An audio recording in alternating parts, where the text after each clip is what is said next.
ఎన్నికల ప్రచారంలో భాగంగా గుంటూరు జిల్లా మంచాల గ్రామంలో టీడీపీ పార్లమెంట్ అభ్యర్థి పెమ్మసాని చంద్రశేఖర్, ఎమ్మెల్యే అభ్యర్థి ధూళిపాళ్ల నరేంద్ర పర్యటించారు. ఆంధ్రప్రదేశ్ రాష్ట్రంలో వైసీపీ అరాచకం పాలన అంతం కావాలని ధూళిపాళ్ల నరేంద్ర పిలుపునిచ్చారు. 5 ఏళ్లు వైసీపీ ప్రభుత్వంలో ఎన్నో సమస్యలు ఎదుర్కొన్నామన్నారు. కొడాలి నాని, అంబటి రాంబాబు మంత్రి పదవుల్లో ఉండి ఈ 5 ఏళ్లు చంద్రబాబును తిట్టడానికే సరిపోయిందన్నారు. అభివృద్ధి రూపంలో నేను నరేంద్ర కలిసి ఓటర్ల రుణం తీర్చుకుంటామని పెమ్మసాని అన్నారు. అయితే కిలారు రోసయ్య నియోజకవర్గానికి చేసిన అభివృద్ధి శూన్యమన్నారు. ప్రభుత్వం వచ్చిన తర్వాత ఒక్క సహకారం కూడా మనకు అందలేదనేది గుర్తుంచుకోవాలి.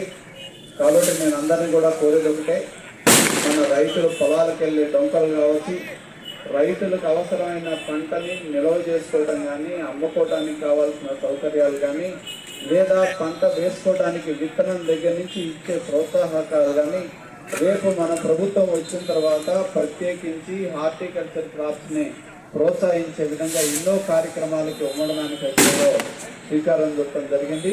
అలాగే తెలుగుదేశం పార్టీ పరంగా మరి ఒక ఉమ్మడి మేనిఫెస్టోని రిలీజ్ చేశారు. దానిలో బీసీలు, బలహీన వర్గాలు, అలాగే వివిధ వర్గాల ప్రజల కోసం ఎన్నో రకాలైన సంక్షేమ పథకాలు తీసుకోవడం జరిగింది.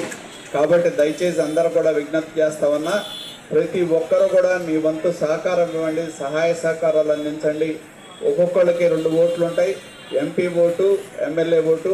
ఈ 2 ఓట్లు కూడా సైకిల్ గుర్తు మీద వేసి మీ సహకారాన్ని అందించవలసిందిగా కోరుతూ, దీన్ని నేను 3 దశల్లో అంత అందిస్తానని చెప్పారా లేదా? 3 దశల్లో నువ్వు చేయకపోగా 3 సార్లు రేట్లు పెంచావు. ప్రపంచంలో ఎవ్వరికీ తెలియని బ్రాండ్లన్నీ ఆంధ్రప్రదేశ్ లో సృష్టించావు. ఆ మందు తాగి మొత్తం మైకంలో ప్రజల జీవితాలు కూలిపోతూ ఉంటే నువ్వు ఆపడానికి ఏమన్నా చేసావా అని అడుగుతావు. ఈ రోజు మహిళల తాలిబట్లు తెగిలిపోతున్నాయి, పిల్లలు అనాథలుగా మారిపోతున్నారు, ఉద్యోగాలు లేక డిప్రెషన్ లో కొట్టుమిట్టాడుతూ ఉన్నారు. ఈ రోజు వస్తూ ఉంటే నేను కాలువలు చూస్తూ ఉన్నాను. కాలువలకి కూడా నీళ్లు లేకుండా కన్నీళ్లు తెప్పించినటువంటి ముఖ్యమంత్రి ఎవరన్నా ఉన్నారు అంటే అది జగన్మోహన్ రెడ్డి గారు అని నేను తెలియజేస్తా ఉన్నాను. కాలువలలో పంటలకి నీళ్లు కావాలనేటువంటి ఒక ప్రణాళిక ఉండాలా లేదా అని అడుగుతా ఉన్నాను. 2 పంటలు పండిస్తారు కదా రైతులు, వారికి నీళ్లు కావాలి కదా.